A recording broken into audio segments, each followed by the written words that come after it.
A really dear friend of mine is in class today. Swami Ganeshananda is sitting right behind you. You can all look if you want to look. That's him.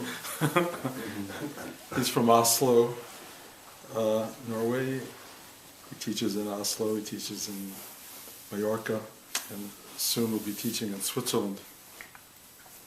And we go back to the early days of Rudy.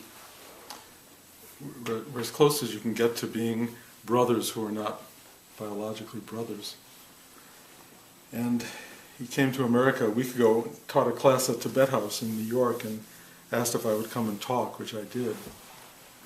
And then I took a class with him, and I realized that I hadn't taught a class or taken a class with somebody else in what is close to 30 years. And sitting with him was one of the most wonderful, extraordinary experiences that I've had, akin to the days when Rudy was teaching. And it was, as you know, you can describe it as psychedelic. I mean, it was full of bright light and transformation and a kind of ethereal beauty that was just remarkable. And I really loved it. And Swamiji he carries so much of Rudy in him, and he was talking many of the things that Rudy would talk about. And it was a very rich experience for me to be immersed back in that classical teaching. And one of the things that I experienced being with him was this thing Rudy talked about a lot, which I don't think I've talked about at all, or maybe not for years, which is this experience of the teacher as a furnace available to burn up your shit, basically. That you can toss all of your crap into the furnace of the teacher, who burns it up for you and brings back to you a kind of purified, clarified, clean energy. And I've had to, over the years, because I haven't had a teacher, do that for myself, which of course is a very extraordinary thing to do, just because it's a mechanism you would like to probably have for yourself, to be able to take care of your own situation. But boy, was it wonderful to sit with somebody who was willing to take your shit. And so I just sat there and I just dumped it. everything that was coming up that didn't need to be there. And I had this gift of giving it away, the burden just getting lighter and lighter and lighter. And I don't carry that much of a burden, but there were pieces that I could feel them coming up and going, and I just felt, unendingly grateful to have somebody who does that for you. Because we don't have that in life usually. Mostly we dump our shit on the people closest to us and they get angry. And they have a hard time with it. They don't know what to do with it except throw it back at you again in some other form. And so you have this constant ship balancing thing, and it's terrible. But a teacher doesn't do that. A teacher just transforms it and gives it back to you in a way that is digestible for you again. Not that you won't create more, because most of us do that all the time. But it's an opportunity to get rid of stuff. And Rudy used to describe it with a metaphor which works very well in this house, as he used to feel, when he was burning up his own shit, that it was like a train that would pull in, he would dump everything on, and it would carry away. And as you probably notice in this class, when a train goes by, I take total advantage of that. So I just throw it all on board the train, and the train just goes. You know, it has no idea what it's carrying, but it's such a gift. It's such a gift to be able to be free of all of that stuff. And I really am so grateful in my life, because one, I had a teacher who took enough of my stuff in the beginning to allow me to feel lighter on my feet, to feel that I didn't have to carry endlessly the burden of being Bruce, and we all carry the burden of being who we are, because we don't know anything else. Because we come into this world and we become someone. We become someone with a name, with a sex, with a personality, with a particular kind of education, with certain amounts of tension that are created in our life by our parents, our grandparents, our friends, our siblings, everybody. And so we are shaped, sometimes lovingly, sometimes not lovingly, into this person who we begin to believe we are. This is who we are. And then the body comes and forms itself around us, and we feel, I am beautiful, I'm not beautiful, I'm perfect, I'm not perfect, most of us not perfect and not beautiful. And we suffered that. And life becomes heavier and heavier. We carry more and more stuff with us all the time. And we become a little bit like, I describe it, Scrooge and Marley were partners in Dickens' Christmas Carol, and Marley died. And Marley appears to Scrooge at one point, and he is a dead figure burdened with the weight of his being. He's just burdened by it. And in one staging I saw of it, you saw him just completely covered in chains, and you just felt, oh, poor guy. But then in one version I saw, he was carrying those chains. It wasn't that they were trapped around him, he was holding them.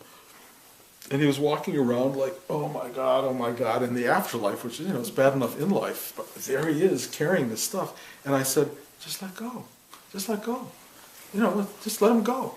He had no concept. He had no concept that you could let those chains go. And his burden was great.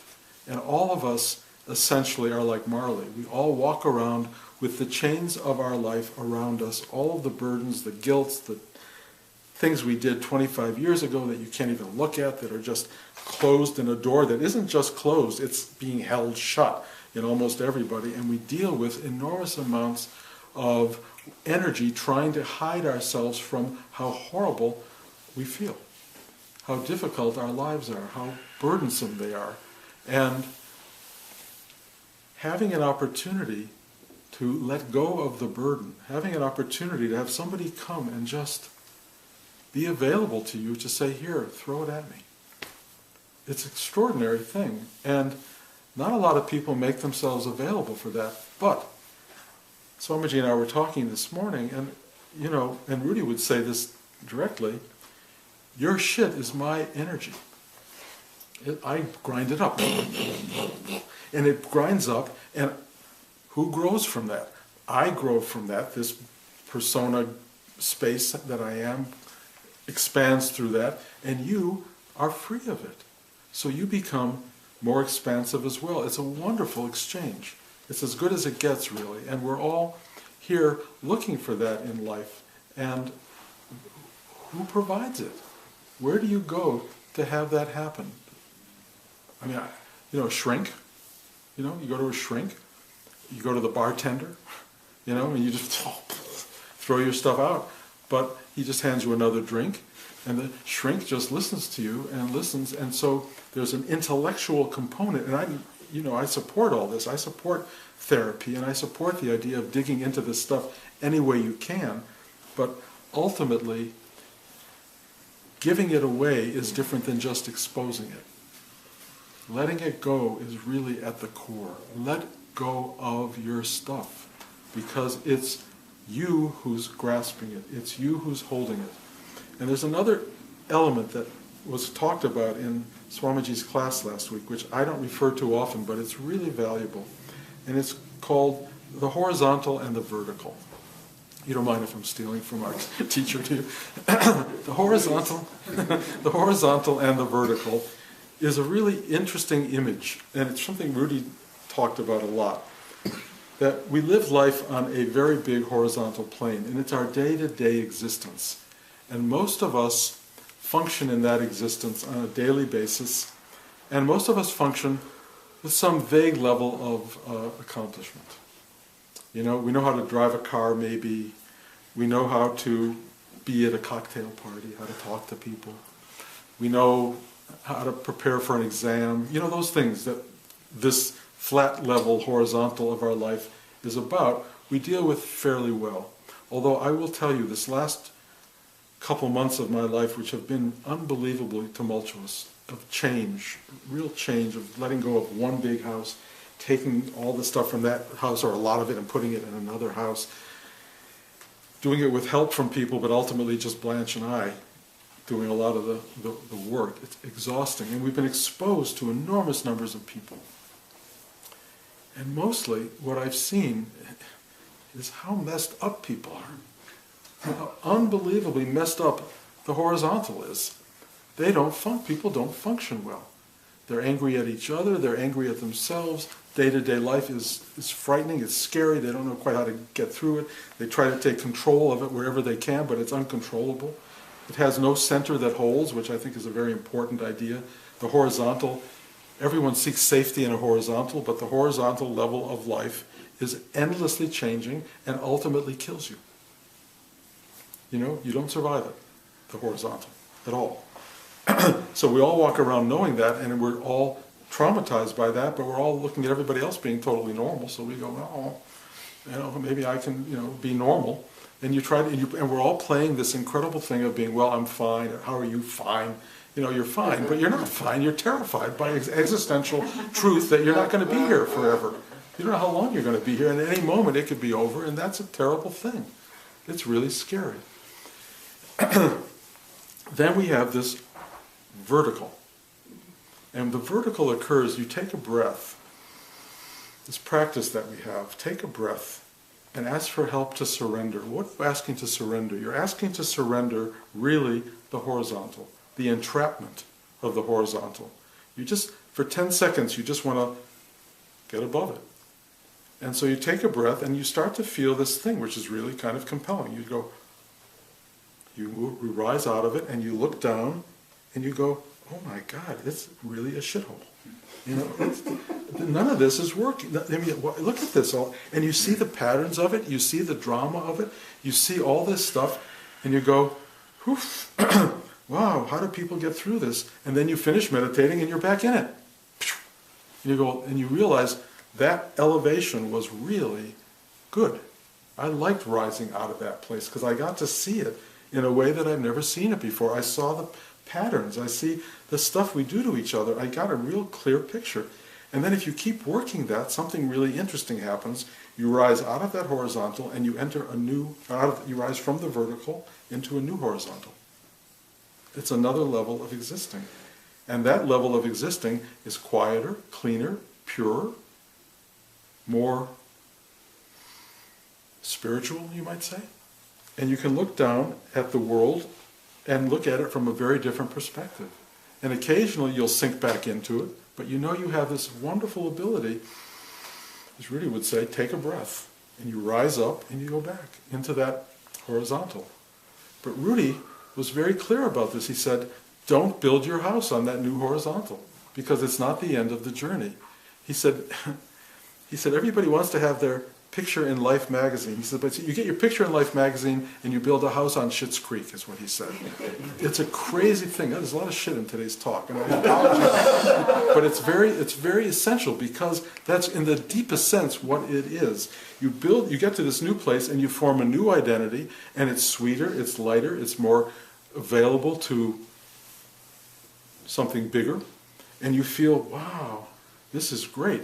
And then some people write a book and start to teach, and they do all sorts of things from this new level, but it's a limited level. Why? Because there's infinite vertical. There's infinite vertical and there's endless horizontals. If you look at Tibetan paintings, you'll see pictures of it. They have these things that go out and out and out, and you can keep going to higher and higher and higher levels. The problem with going to higher and higher and higher levels in spiritual work is that there's always another level. Not that that's a bad thing, but there is always somewhere else to get to.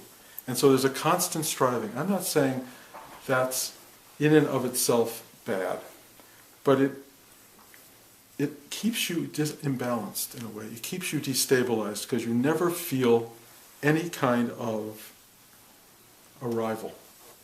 You become what Rudy called a perpetual seeker. He said what he wanted was finders. Not seekers, finders. And what do you want to find in all of this? What's the thing you want to find? And I can only talk about my own experience, which came out of not finding. Seeking for 40, almost 50 years of practice I've been doing. And not, for so many of those years, finding the thing I was going to get to, because it was always somewhere else. That's a good thing on some level, because I am working and working and working and building, and I have a very strong foundation and a very big structure supporting a very, very real perspective on the world. I can look down at levels in myself, and I can look at levels in each of you. I can see where the foundation's not strong. I can feel where there's a knot in a part of your life that's holding you back that you can't see, and I can actually go in and unleash that. I don't know how that's done, but it's come out of 50 years of practice.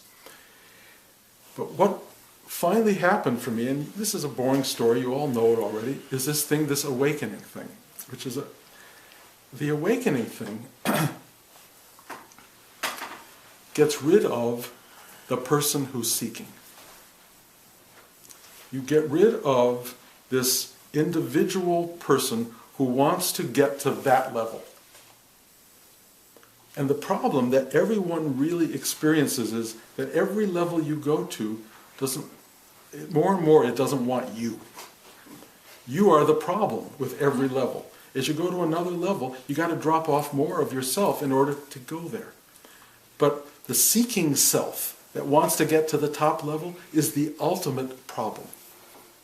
And it's the ultimate problem because it can't get entry into the ultimate. Why?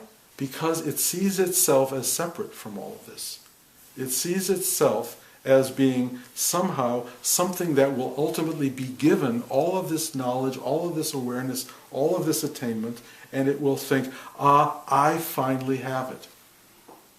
And what really seems to take place in my experience is when you get closer to that place, your obstruction is completely self-made. It's your identity and your need to find it and hold it and be it and walk around with the robes that say, I am that.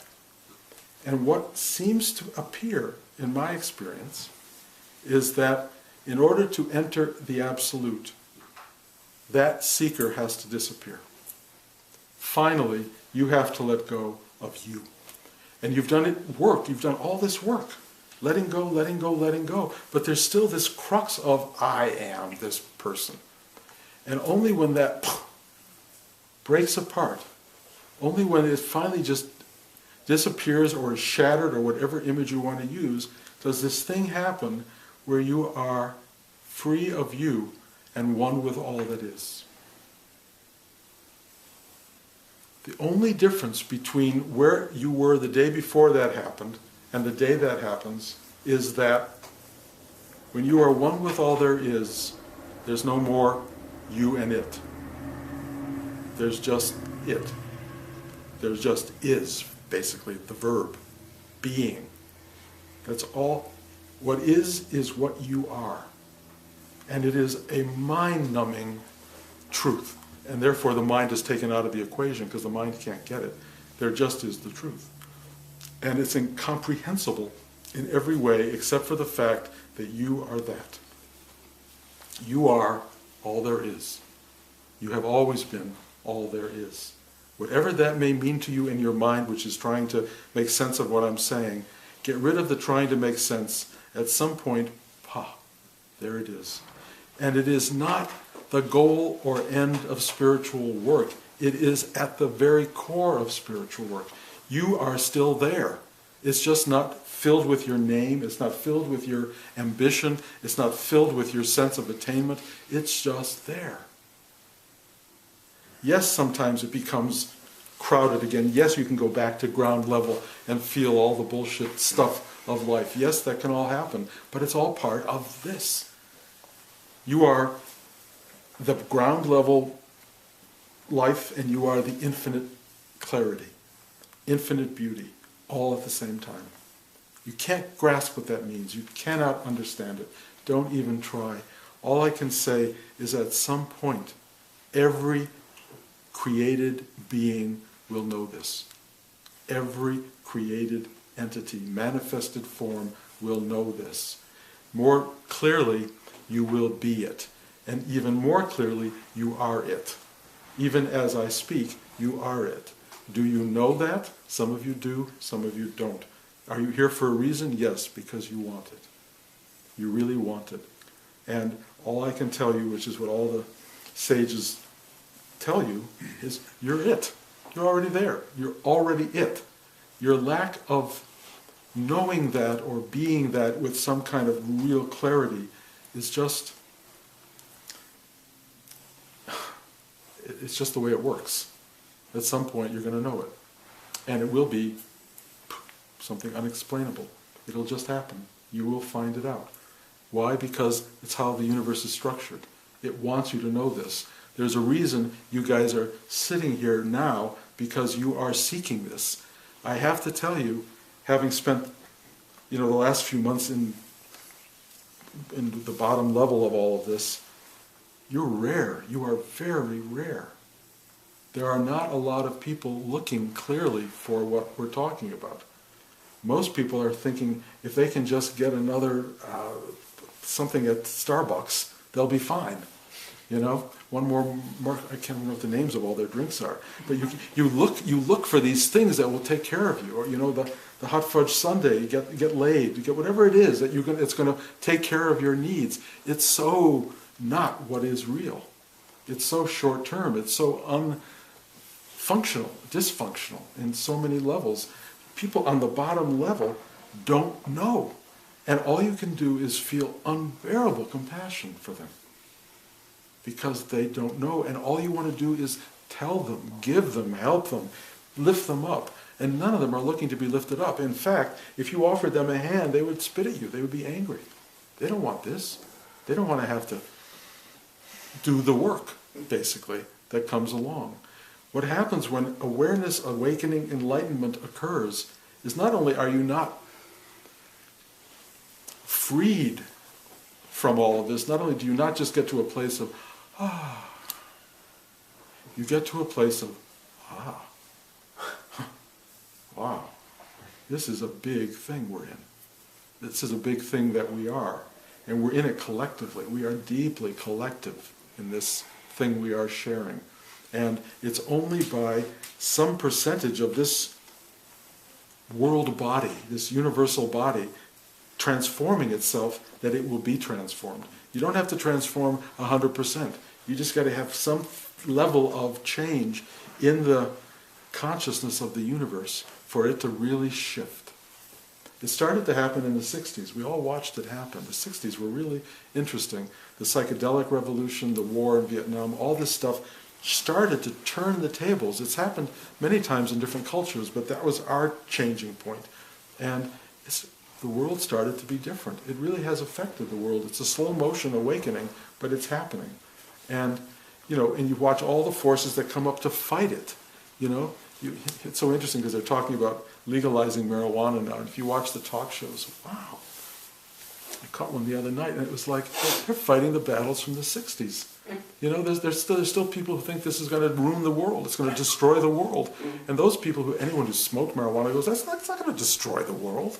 Yes, it could have some bad consequences, like anything. Aspirin can have bad consequences, but mostly, I'm not trying to promote smoking marijuana, but I'm just trying to say we fight these old battles, and it's so funny. But what we want here, and what we're seeing happening, because there's a yoga class in every mall in America now. There's something going on. The culture is shifting. If we can just awaken ourselves, or really allow ourselves to reach to that place where we fall away, the world will shift.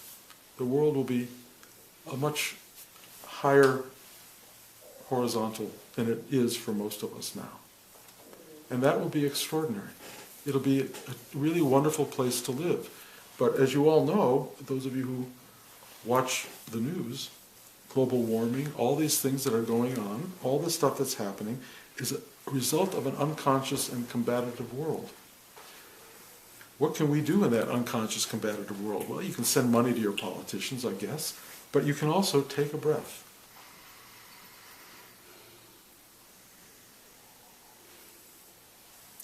And enter another horizontal.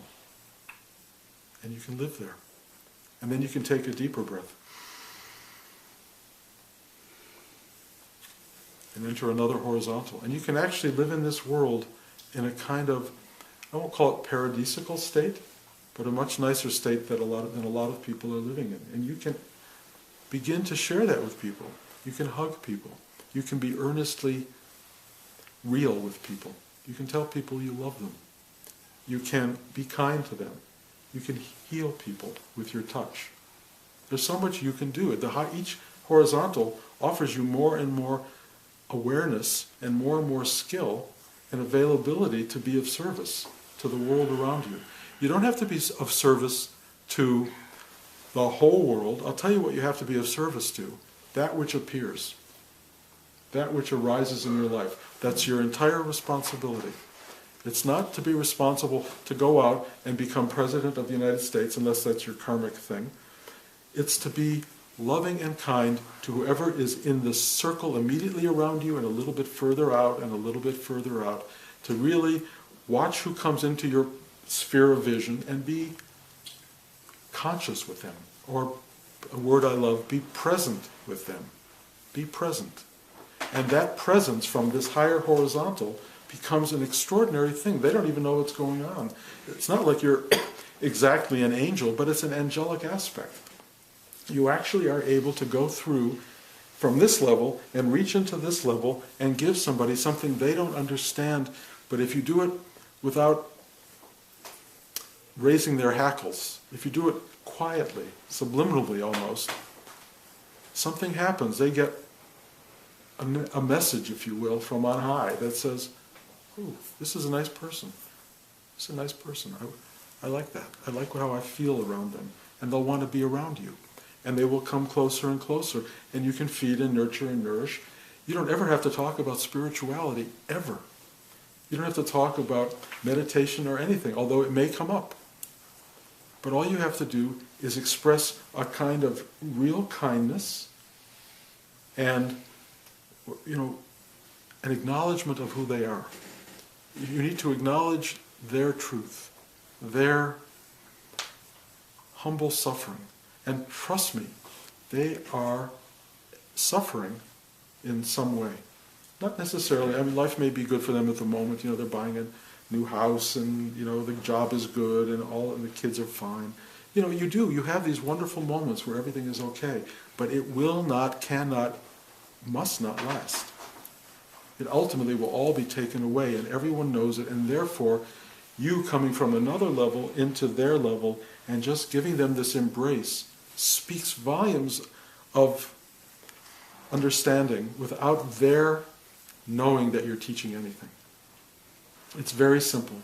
And if only 2 people come into your life that you can do that for, that's 2 more people than anybody else is reaching for.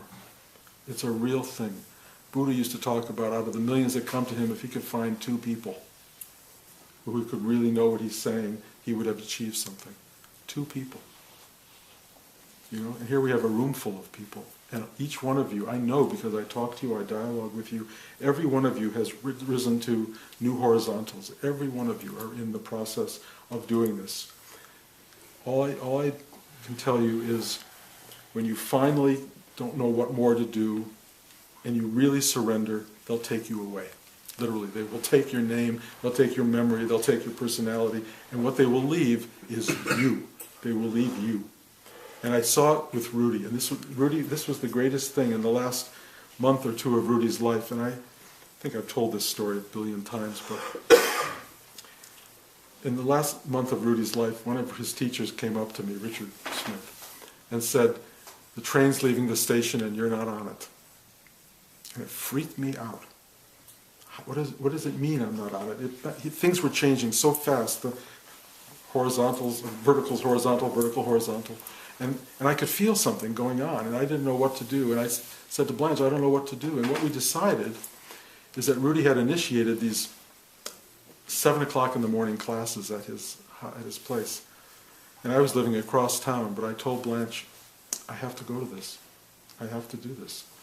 And it was a big deal because I had a new son, and and my life was focused around child rearing and and a job and all this stuff. And I would get up every morning at 6 o'clock. For me, that's a big deal. And I would go and get the local bus, and if it was warm out, I would walk, but this was January when most of this was happening, December, January. And I would take the bus across town. The bus driver and I were the only ones on the bus, so he and I became friends. And I would get off at 14th Street or so, and I would walk over to Rudy's house, and I'd stand outside because I didn't want to ring the doorbell, and I'd just stand there until people came down to the classroom. And they would see me out there, and they would take pity on me, and they'd open the door, and I would walk in and sit in the classroom, and I would have a class with all these wonderful people, really wonderful, wonderful people, young people who were starting to teach. And after class, we would go upstairs for breakfast, and Rudy was always at breakfast, always. And I would just sit there. I'd already had breakfast, and I would just sit there with him, and I'd just look at him. And for me, looking at Rudy was like staring at the sun on some level, but with those things so you don't hurt your eyes. And I would just love this guy so much. And I just sat there while he was having breakfast with everybody, and I didn't even sit at the table. Where all the Shivas were standing along the ledge, I would sit there, and he would always come over to me and give me this big hug afterward. And occasionally he would say, "Let's go for a walk."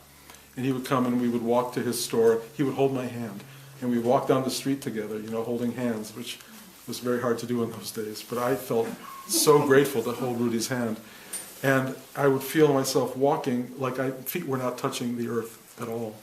And I could feel this closeness. And what I saw happening to Rudy, which was so amazing, was he had become himself. I don't know how to describe that, but he had become who he was supposed to be. He was fully Rudy. He was not the Rudy I had originally met. He was really Rudy. And what that really means is, and it's what happens to all of us, get rid of your story, get rid of your drama, get rid of all of the stuff that's defined you, and the loss of the separate self becomes a complete self. You become completely who you are. And watching that happen in another person showed me that it can happen, how it happens, and he died about a month later. And I felt so lucky that that train didn't leave without me, that I got to be there, and I got to touch the real person that Rudy was, and that has stayed with me from that moment on. So this is a process until it's not.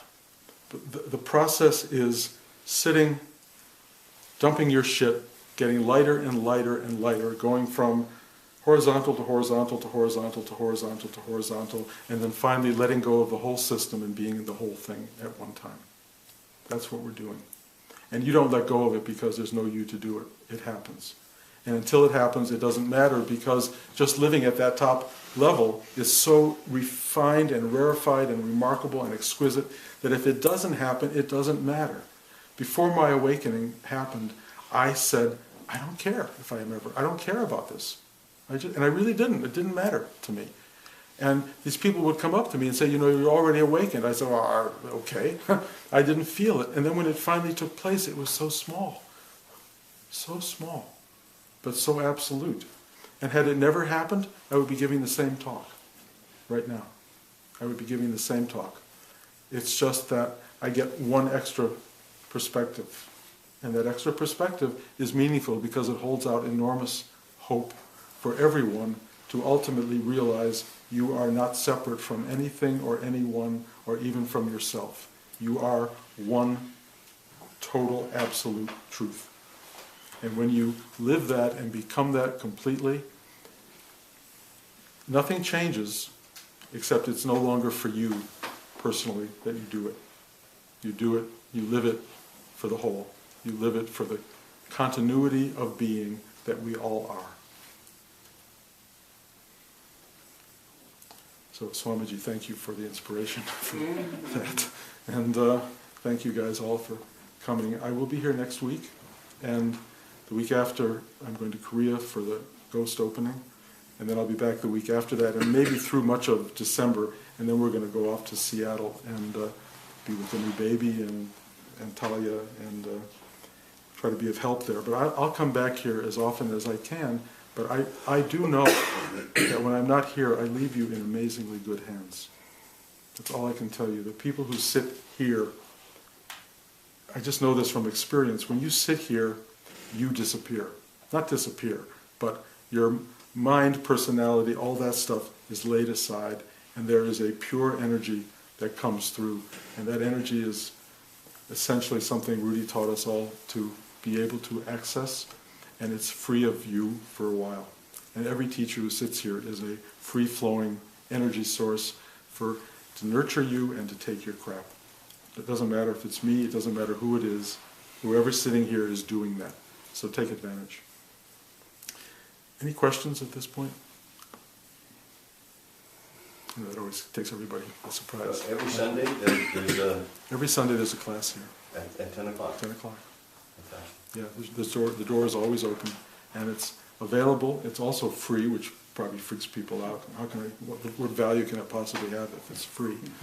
But also, it's like charging people at a water fountain. How can you charge people for something that flows, or for your next breath, $200 and I'll give you some really fresh air. It's such a sad commentary that you charge for something that's not yours and that is free. So anyway, it's available. Anybody who wants it, it's here. Anyone else? Yeah, and I think we're down to one weeknight class, which is at my house in Los Feliz on Wednesday nights at 8:30. Great. Yeah. Great. I'm going to try to expand those classes one way or another, and we'll talk about that, okay? Because I think people need to have it available. Mm-hmm. And really, if you show up and there's just two people, the teacher and the student, it's not about numbers. It's about quality. It's about content, and it works with 2 people. It works with 100. It works with 1,000. But it's not about numbers. It's really about, it's just being available. Okay, well, thank you all.